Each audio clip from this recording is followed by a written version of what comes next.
I always thought betrayal would feel like a sudden punch to the gut.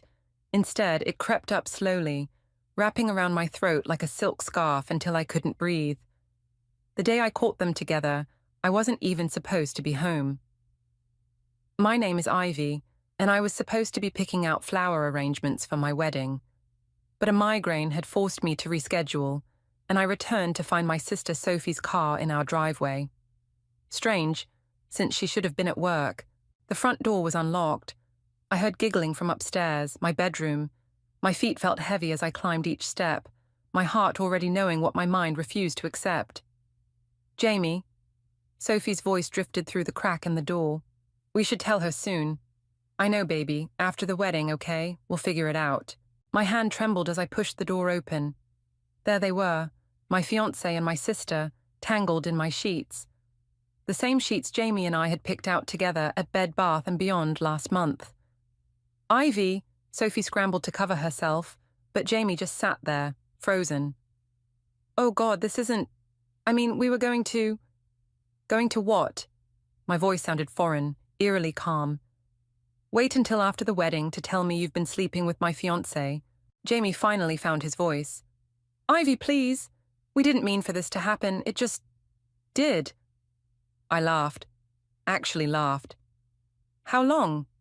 Sophie started crying. 3 months, and I'm pregnant. The room spun. 3 months. While I'd been planning our wedding, picking out china patterns and writing my vows, they'd been planning their own future. Get out, I whispered. When neither moved, I grabbed Jamie's clothes from the floor and threw them at him. Get out! They dressed quickly, Sophie sobbing the entire time. I stood in the doorway, blocking their exit. The ring. Jamie blinked. What? The engagement ring. Give it back. He slipped it off my finger, his touch making my skin crawl. As they shuffled past me, Sophie reached for my arm. Ivy, please, we need to talk about this. I jerked away. Don't touch me, ever again. The next few days passed in a blur. My mother called constantly, leaving voicemails that grew increasingly frustrated. Ivy, you need to come home. Sophie's devastated. She needs her sister right now. I finally answered on the 4th day. She needs me? Are you serious? Sweetheart, these things happen. Sophie and Jamie. They're in love, real love, and with the baby coming. Stop, my voice cracked. Just stop. We're having a family dinner tonight, she continued as if I hadn't spoken. Everyone will be there. We need to discuss the situation like adults. I showed up against my better judgment. The dining room felt suffocating. Sophie and Jamie sitting together, my mother hovering anxiously, my father staring at his plate. We're getting married next month, Sophie announced, her hand protectively over her stomach. A small ceremony, nothing fancy. My mother beamed. Isn't it wonderful? You'll be an aunt, Ivy. I stood up so quickly my chair toppled backward. Wonderful. My sister sleeps with my fiancé, gets pregnant, and that's wonderful. Now, Ivy, my father finally spoke, what's done is done. We need to move forward as a family. A family? I grabbed my purse. You want to know what family does? Family protects each other. Family doesn't steal your happiness and expect you to celebrate their betrayal. Sophie started crying again. She'd always been good at that. Please, Ivy, I love him. We love each other. I looked at them all. My sister's tears, Jamie's guilty face, my parents' pleading eyes. In that moment, something inside me hardened.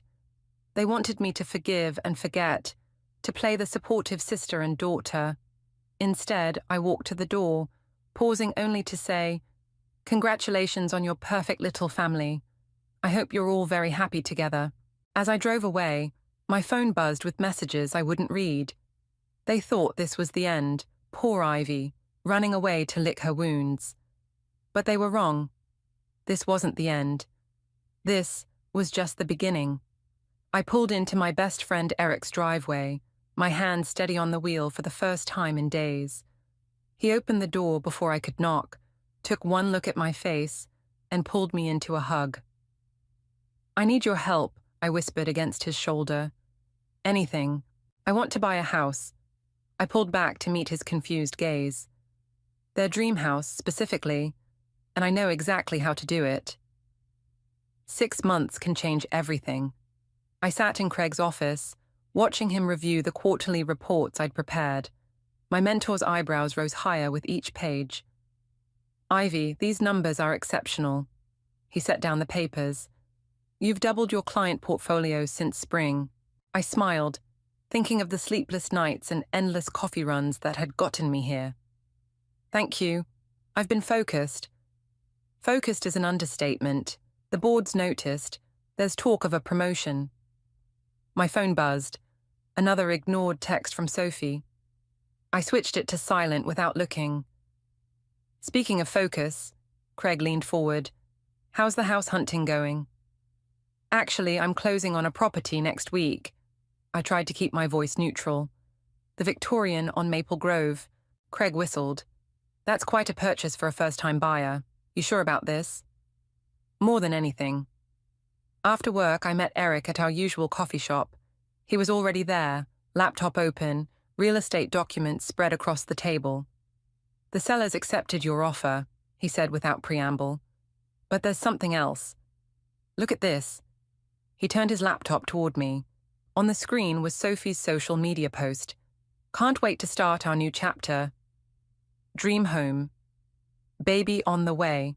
Below was a photo of her and Jamie in front of the same Victorian house I was about to own. They don't know, I said, sipping my coffee. They think they're getting it. Ivy. Eric ran a hand through his hair. Are you absolutely sure about this? Once you sign those papers...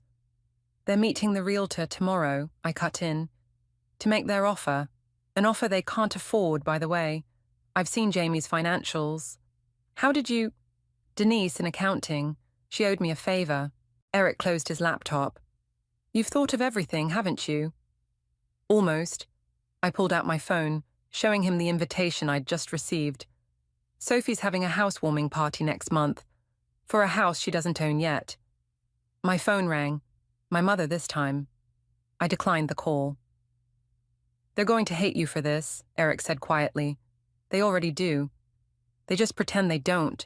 The next week passed in a blur of signatures and legal documents. I sat in my lawyer's office, pen hovering over the final paper.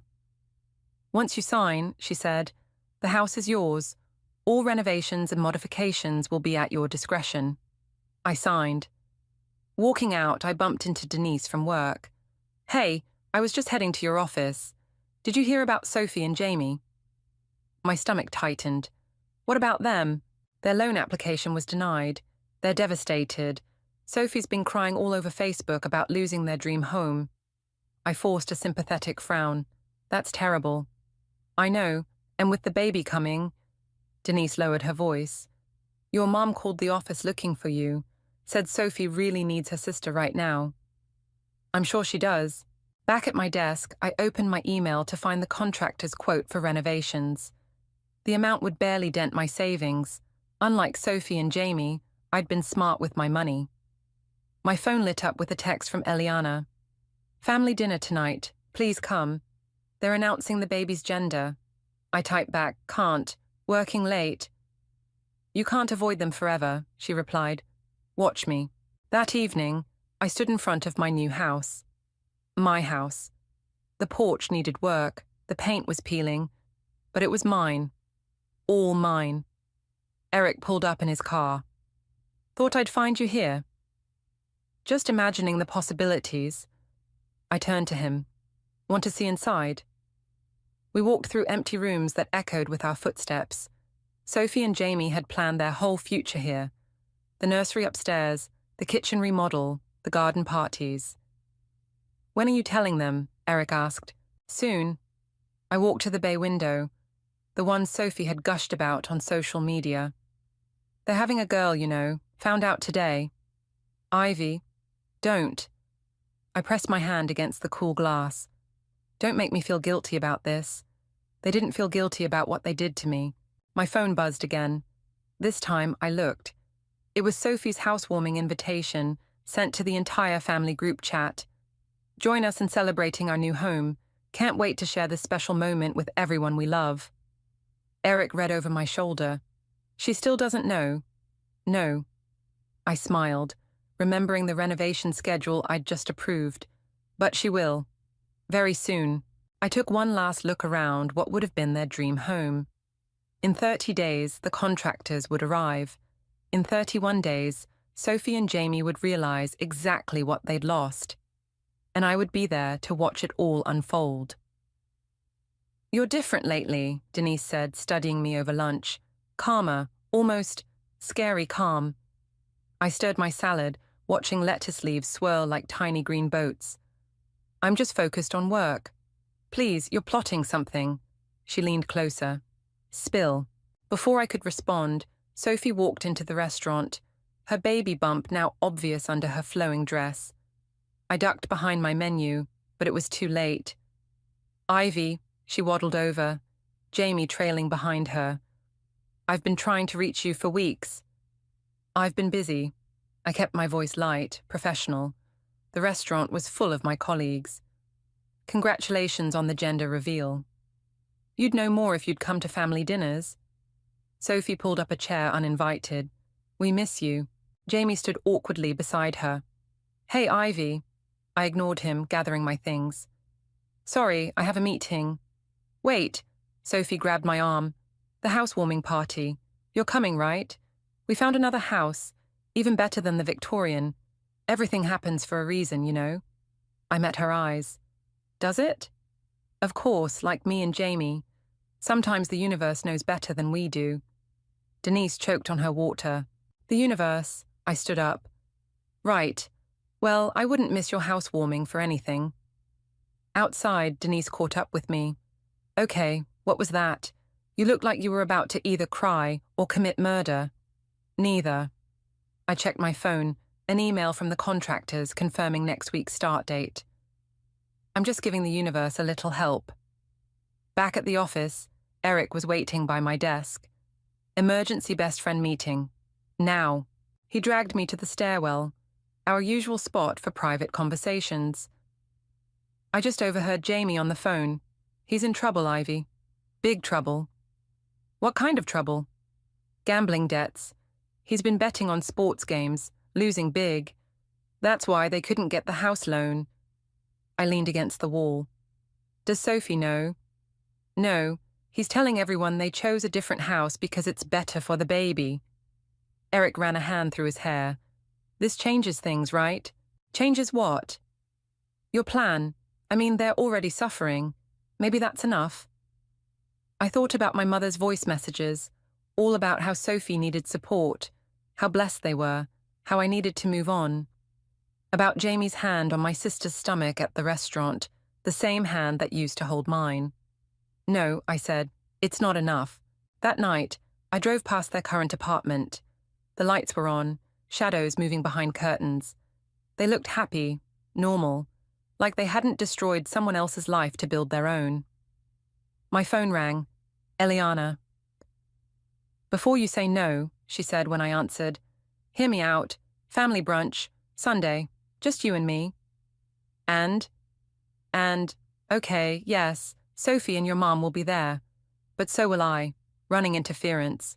Please, I hate being stuck between everyone." I sighed. "Fine, 1 hour." Sunday arrived too quickly. I walked into the cafe to find Sophie already crying. "These hormones," she sniffled as I sat down. "I'm just so happy you came." My mother beamed. "See, this is what family does. We come together." Eliana caught my eye and mouthed, "Sorry." "So," Sophie wiped her eyes, "the new house is perfect. The owners accepted our offer right away. Jamie says it's meant to be." "When do you move in?" I asked, knowing the answer. 3 weeks, just in time to set up the nursery before I get too big." She pulled out her phone. "Want to see the photos? The previous owners are doing some renovations before we move in." I looked at the pictures, my house, my renovations. "Lovely." "We're thinking of calling her Ivy," Sophie said suddenly, "after you, to show there are no hard feelings." The cafe went silent. Even my mother looked uncomfortable. "No," I said quietly. "You don't get to do that. But you don't get to steal my life and then name your baby after me like it makes everything okay." Sophie's lower lip trembled. "I thought you'd be honored." "Honored?" I stood up, my chair scraping loudly. "You want to honor me? Try not sleeping with my fiancé next time." "Ivy," my mother hissed, "people are staring." "Let them stare." I grabbed my purse. "I'm done pretending everything's fine." Eliana followed me outside. That was intense. It's about to get more intense. I showed her the contractor's schedule on my phone. They start tomorrow. "The renovation that Sophie thinks the sellers are doing?" "Exactly." She studied me for a long moment. "You know this won't make you feel better, right?" "Maybe not." I watched through the window as Sophie cried on our mother's shoulder. "But it'll make them feel worse." And right then, that was all that mattered. Eliana's birthday party felt like walking into a minefield. The backyard was filled with familiar faces, all pretending not to watch me as I navigated through the crowd. Eric squeezed my hand reassuringly.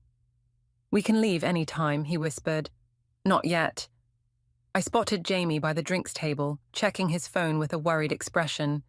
"This is getting interesting." Sophie waved from her seat of honor, surrounded by gift bags full of baby items. Trust her to hijack someone else's birthday party. "Ivy, come feel the baby kick." "I'm good." I grabbed a glass of wine, watching Jamie slip away to make another phone call. Eliana appeared beside me. "He's been doing that all afternoon. Sophie thinks he's handling work stuff." "Bookie stuff, more likely," I muttered. "What?" "Nothing." I forced a smile as my mother approached. "Ivy, darling, Sophie's about to open the presents. Come sit with us." "Actually," I raised my voice slightly, "I'd love to hear more about the house, Sophie. The renovations must be almost done." Sophie brightened. "Oh my God, yes. The contractors have been amazing. They're painting the nursery this gorgeous shade of lavender." "Contractors," Jamie interrupted, returning from his call. His face had gone pale. "What contractors? The ones doing the renovations before we move in?" Sophie frowned. "You said the sellers arranged everything." Jamie tugged at his collar. Right, of course." I sipped my wine, watching him squirm. He hadn't arranged anything, couldn't have, since he didn't own the house. I wondered how long he could keep up the lie. "Show everyone the nursery photos," Sophie urged. Jamie's phone rang again. "Sorry, I need to take this." I followed him around the corner of the house, staying just close enough to hear. "I know I'm late on the payment," he hissed into the phone. "The house fell through, okay? But I've got another plan." "No, please, just give me 2 more weeks." "Problems?" I stepped into view. He jumped, ending the call. "Jesus, Ivy, were you spying on me?" "Karma's a funny thing, isn't it?" I leaned against the wall. "One minute you're on top of the world, the next. What's that supposed to mean?" "Nothing," I smiled. "Just thinking about how quickly things can change. Houses slip away, debts pile up." His eyes narrowed. "What do you know?" "I know Sophie would be devastated to learn about your gambling. Almost as devastated as I was when, there you are." Sophie waddled around the corner. "What are you two talking about?" "The house," I said smoothly. "Jamie was just telling me about all the special features. The bay window, the vintage fireplace, the original hardwood floors. Isn't it perfect?" Sophie beamed. "We're so lucky. The master bedroom has this amazing crown molding." "That's being replaced," I cut in. Jamie's head snapped up. "What?" "Oh, you didn't know? The contractors are replacing all the crown molding. And the hardwood floors. And that vintage fireplace. Gone by Thursday." Sophie's face fell. But we chose that house because of those features." "Jamie, you said nothing was being changed." He shot me a panicked look. There must be some mistake." "No mistake." I pulled out my phone, showing them the contractor's latest photos. "See? They're making good progress." "But why would the sellers—" Sophie's voice trailed off as she studied the images. "Wait, that's not—" Jamie, that's not our house. Of course it is, he said quickly. It's just the angle. No, look at the address in the background. She zoomed in on one photo. That's the Victorian we lost. Why do you have renovation photos of a house we don't own? I watched the colour drain from Jamie's face as his house of cards began to collapse. Someone else bought it, he stammered. The loan. We couldn't. Then why are you acting like we're moving in? Sophie's voice rose. Why are there contractors? Why did you let me plan a housewarming party? Other guests were starting to stare. My mother hurried over. What's going on? I'd like to know that too, Sophie said, tears streaming down her face. Jamie? He opened his mouth, closed it, then turned and walked quickly toward his car. Jamie. Sophie tried to follow but stumbled. My mother caught her arm. What did you say to him? My mother demanded. I shrugged. Just the truth, for once. Sophie sank into a nearby chair, one hand on her stomach. I don't understand. We picked out paint colours. We measured for curtains. How could he lie about this? I caught Eric's eye across the yard. He nodded slightly, my cue to leave before the real storm hit. Happy birthday, Eliana, I called out, heading for the gate. Thanks for having me. Behind me, I could hear Sophie's sobs, my mother's soothing murmurs, and the growing whispers of gossip. Phase 1 was complete. Now for the real surprise. The contractor's boots echoed through the empty house as he showed me the progress. We've gutted the master bedroom and nursery as requested. The new fixtures arrive tomorrow. I ran my hand along the exposed beams, all that remained of Sophie's dream nursery. Perfect. And the timeline? We'll be done 2 days before their supposed move-in date. He checked his clipboard. Though I still don't understand why we're renovating exactly what they wanted to keep. Sometimes people don't know what they really want, I said, stepping over a pile of vintage crown molding. Until it's gone. My phone buzzed, Eliana calling. I answered on speaker while examining paint samples. Sophie's a mess, she said without preamble. Jamie finally came clean about the gambling. She's staying with your parents. How much does he owe? Enough that they're selling her engagement ring, the one he gave her after, I selected a deep charcoal for the master bedroom. Sophie hated dark colours. Karma's working overtime. This isn't funny, Ivy. She's pregnant and homeless. She's not homeless. She's at Mum and Dad's, probably being told how none of this is her fault. A crash from upstairs made me jump. The contractor shouted down, Sorry, just removing that built-in bookcase. Where are you? Eliana asked suspiciously. Working late. I hung up before she could ask more questions. The next morning, I arrived at work to find Denise waiting at my desk. You will not believe what I just heard. Try me. Jamie's been embezzling from the company. Small amounts, but it adds up. He thought he could gamble it back before anyone noticed. I set down my coffee. How much? Enough for prison time. She leaned closer. He's cleaning out his desk right now. I walked to the break room, timing it perfectly to refill my cup as Jamie packed his personal items into a cardboard box. Our eyes met across the room. Happy now? He asked quietly. Not yet. I know you're behind this somehow. He stepped closer. The house, the contractors, the audit that caught the missing money.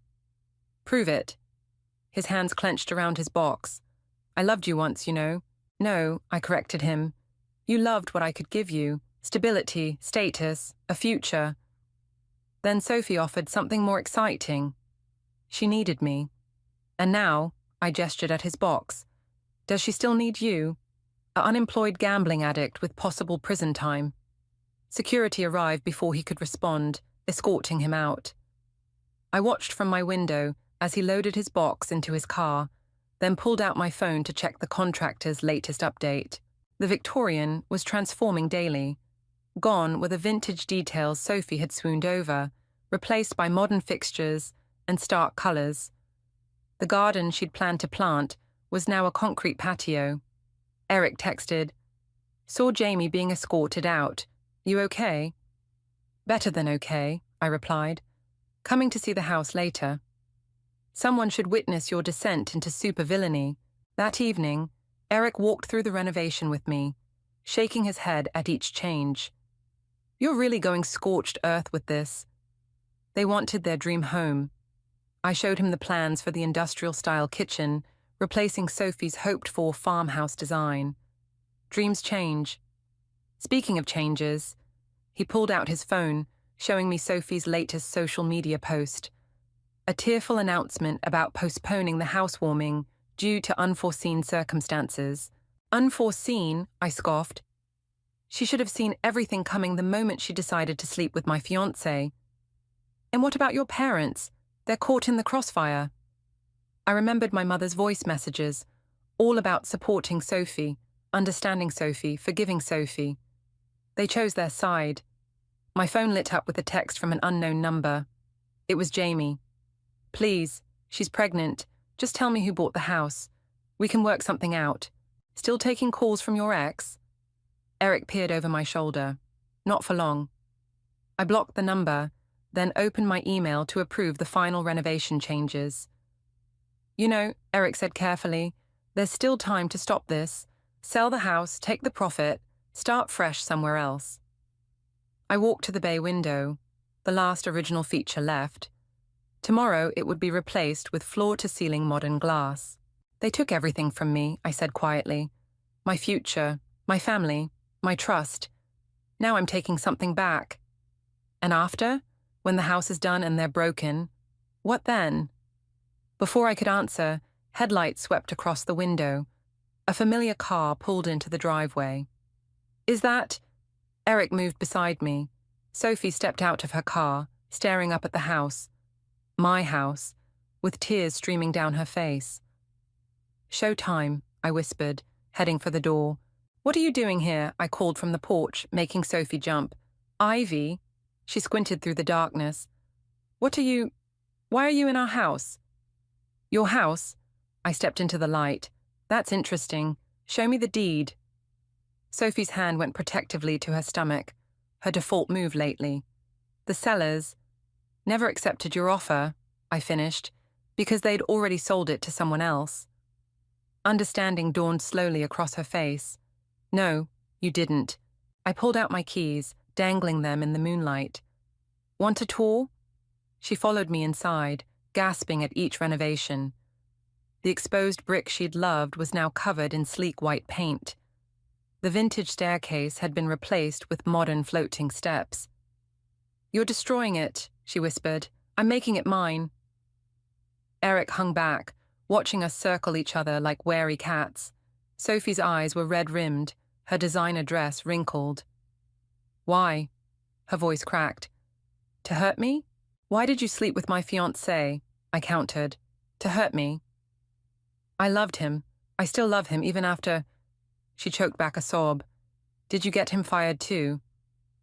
Jamie got himself fired, just like he got himself into gambling debt. He was trying to buy this house for us. She gestured at the gutted rooms. For our family. Your family? I laughed. You mean the family you built on the ruins of mine? Sophie sank onto a dusty contractor's stool. I never meant to fall in love with him, but you did, and instead of walking away, you took everything. I moved closer. My fiancé, my future, our parents' support. You took it all with a smile, then expected me to celebrate your happiness. Mom and Dad still love you. They tolerate me. They love you. The pregnant daughter, the victim, the one who needs protecting. Eric cleared his throat. Ivy, no. I turned back to Sophie. You want to know the best part? Jamie was planning to sell this house behind your back, to pay his debts. She shook her head. You're lying. Check his phone. Check the messages from his bookie. Ask him about the company money he stole. Sophie's face crumpled. Stop it. The perfect life you stole from me. It's falling apart, and I get to watch. I'm your sister. You stopped being my sister the moment you chose him over me. A loud crash from upstairs made us all jump. The contractor appeared at the top of the stairs. Sorry to interrupt, but we need to discuss the nursery demolition scheduled for tomorrow. Sophie stood up so quickly she stumbled. Eric caught her arm. You're destroying the nursery. Her voice was barely a whisper. "It's my house." I shrugged. "I can do whatever I want with it." She reached for her phone with shaking hands. "I'm calling Mom. Go ahead. Tell her how the sister she thinks is bitter and lonely actually owns your dream home. Tell her how your perfect husband is a thief and a gambler. Tell her everything." Instead of dialing, Sophie sank to the floor, sobbing. Eric shot me a concerned look. "Maybe we should get her out of my house. Good idea." But as I moved to help her up, Sophie grabbed my arm. "Please, we can fix this. All of it. I'll leave Jamie. I'll tell Mom and Dad the truth. Just, please don't take our home." For a moment, I wavered. She looked so small, so broken. My little sister, the one I'd protected since childhood. Then I remembered finding her in my bed with Jamie. Remembered her pregnancy announcement at my cancelled wedding venue. Remembered every family dinner where she played the victim while I was cast as the villain. "You're home." I stepped back. This was supposed to be my home. With Jamie. Before you took that future and made it yours. "Ivy, get out." When she didn't move, I raised my voice. "Get out!" Eric helped her up, guiding her toward the door. She paused in the doorway, one hand on her stomach. "You know what's worse than having something stolen from you?" she asked quietly. "Becoming the kind of person who enjoys stealing from others." The door closed behind them with a final click. I stood in my gutted house, listening to Sophie's car start up and drive away. My phone buzzed, a text from the contractor. "Nursery demolition still on for tomorrow." I stared at the message for a long moment, Sophie's words echoing in my head. Then I typed back, "Proceed as planned." Because some wounds run too deep for mercy. The morning of Sophie's housewarming party dawned bright and clear. I watched from my bedroom window as the bulldozer rolled up the driveway right on schedule. My phone hadn't stopped buzzing since dawn. First Eric, "Are you sure about this?" Then Eliana, "Sophie's decorating the house right now. She has no idea." Finally my mother, "Please don't do anything foolish today." I didn't respond to any of them. At exactly noon, cars began arriving. I recognized them all. Family, friends, colleagues. Sophie had invited everyone to witness her perfect life. "Ready?" Eric asked, appearing beside me. I straightened my blazer and grabbed the envelope from my desk. "Time to crash a party." We walked across the street just as Sophie was welcoming guests on the front porch. She froze when she saw me. "You're not supposed to be here." "Actually," I smiled, "you're not supposed to be here." The bulldozer's engine roared to life. Sophie spun around, her face draining of color as it approached the pristine front lawn. "What's happening?" My mother pushed through the crowd. "Ivy, what have you done?" I pulled the papers from my envelope. "I'm renovating my property." "Your—" Jamie appeared, looking haggard. "What do you mean, your property?" "She owns it."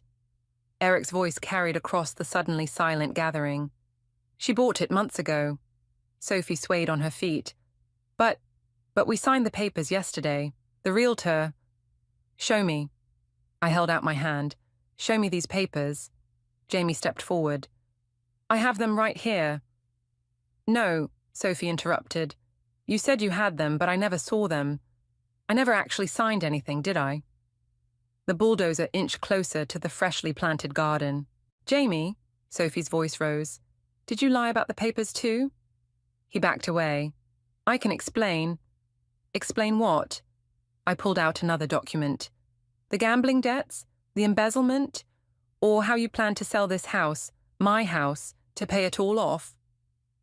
Gasps rippled through the crowd. My mother pressed a hand to her chest. "That's not true," she whispered. "Jamie would never—" "Check his phone," I suggested. "Or better yet, ask his bookie." "He's right there." I pointed to a man hovering at the edge of the gathering, who quickly turned and hurried away. Jamie lunged for his car, but Eric blocked his path. "Running again?" "You did this," Jamie snarled at me. "You set me up." "No." I handed the eviction notice to Sophie. "You did this to yourself, just like you did this to her." Sophie stared at the paper, tears splashing onto the legal text. "All those renovations, You knew, the whole time. I bought this house the day after you announced your pregnancy. I turned to address the stunned crowd. The day I learned my sister and ex-fiancé had been sleeping together for months. Ivy, my mother stepped forward. This is cruel. Cruel, I laughed. Was it cruel when you told me to be happy for them? When you celebrated their betrayal? When you made me the villain for not forgiving them? The bulldozer's blade touched the first flower bed. Sophie screamed, "Stop it, please!" Why should I? I moved closer. You didn't stop when I begged you to, when I asked why my sister would do this to me. I'm sorry. She fell to her knees, sobbing. I'm so sorry, Ivy.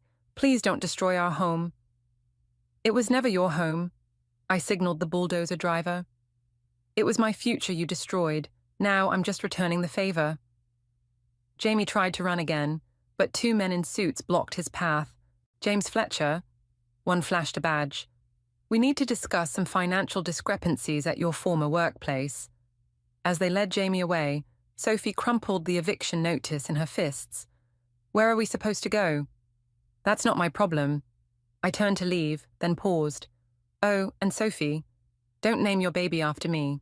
She deserves better than that. The crowd parted as I walked away, whispers following in my wake. I heard my mother calling my name, heard Sophie's sobs, heard the bulldozer's engine growling. Eric caught up with me at the sidewalk. Well, that was justified. I was going to say intense. He glanced back at the chaos we'd left behind. Feel better? I watched as my family's perfect facade crumbled, just like the house would soon crumble. Sophie being led away by our parents, Jamie in custody, the party guests fleeing the scene. Ask me tomorrow, I said, and walked away from the ruins of both our dreams. Behind me, the bulldozer began its work. The demolition dust had barely settled when Eliana found me sitting on my front porch, watching the sun set behind the partially destroyed Victorian. Everyone's looking for you, she said, settling beside me. Let them look. She handed me a cup of coffee. Jamie's being held without bail. Sophie's at the hospital. Stress triggered early contractions. The coffee burned my tongue, but I welcomed the pain. It felt real, grounding. Did you know, I said, that I used to imagine my whole life in this house? Sunday dinners, Christmas mornings, kids running up and down those stairs. And now? Now I'm going to sell it, as is. I gestured at the demolished garden, the exposed beams, the chaos I'd created. Let someone else build something new from the wreckage. My phone lit up, my mother calling again. This time I answered. Where are you? She demanded. Home. This isn't funny, Ivy. Your sister needs you. No, I said quietly. She doesn't, and neither do you. I hung up as Eric's car pulled into the driveway. He carried a box of my old photos, the ones I'd left at my parents' house. Your mum dropped these off at my place, he said. Think she was hoping to find you there. I pulled out a photo, Sophie and me as kids, matching Halloween costumes. We used to be inseparable. People change. No, I crumpled the photo. People reveal who they really are. Eliana's phone buzzed. She read the message, then looked at me carefully. Sophie lost the baby. The words hung in the air like the demolition dust. I waited to feel satisfaction, victory, something. Instead, I felt hollow. Ivy, Eric touched my arm. Talk to us. I wanted them to hurt like I hurt. I stared at the ruined house. But this isn't what I wanted. What did you want? I don't know anymore. Headlights swept across the lawn as another car approached. Sophie stepped out, looking pale and small in her hospital gown. You shouldn't be here, Eliana started, but Sophie held up a hand. I need to say something. I stood, facing my sister across the debris-strewn yard. She looked at the destruction around us, then back at me. I deserved this, she said softly. All of it. I destroyed your life because I was jealous. You had everything. The perfect fiancé, the perfect future. I wanted to prove I could take it all away. Sophie, let me finish. She wrapped her arms around herself. I told myself it was love, that Jamie and I were meant to be. But really, I just wanted to win. To be the sister everyone chose for once. They always chose you. No. She shook her head. They needed to take care of me because I was a mess. But you were the strong one, the successful one, the one they were proud of. I looked at the house, really looked at it, the demolished parts, the renovations, the ruins I'd created to make them suffer. I became exactly what they thought I was, I whispered, bitter, vengeful, cruel. We both did. Sophie wiped her eyes. I lost everything today. Jamie, the baby, our parents' trust. But the worst part, I lost you long before that, the day I decided my jealousy was more important than my sister. Eric and Eliana backed away, giving us space. In the growing darkness, Sophie and I stood among the ruins of both our lives. I can't forgive you, I said finally. I know. But I don't want to hate you anymore. She nodded, tears streaming down her face. What happens now? I looked at the bulldozer, still waiting for tomorrow's demolition, at the house that had become a monument to revenge rather than healing. Now, I said, we both start over, separately. Will you ever talk to me again? Maybe. Someday. When it doesn't hurt to look at you. She turned to leave, then paused. For what it's worth, I'm sorry. Not because I got caught, or because everything fell apart, but because I broke something that can never be fixed. I watched her drive away, then turned to Eric and Eliana. Call the contractor. Tell him to stop the demolition. You're keeping the house? Eric asked. No. I took one last look at the Victorian, my dream home, my instrument of revenge, my prison of bitterness. I'm going to restore it, not for Sophie, not for revenge, but for me. Then I'm selling it and moving somewhere new. Running away? Eliana asked. No. I smiled, feeling lighter than I had in months, moving forward, because sometimes the best revenge isn't destruction, it's rebuilding yourself from the ruins others left behind.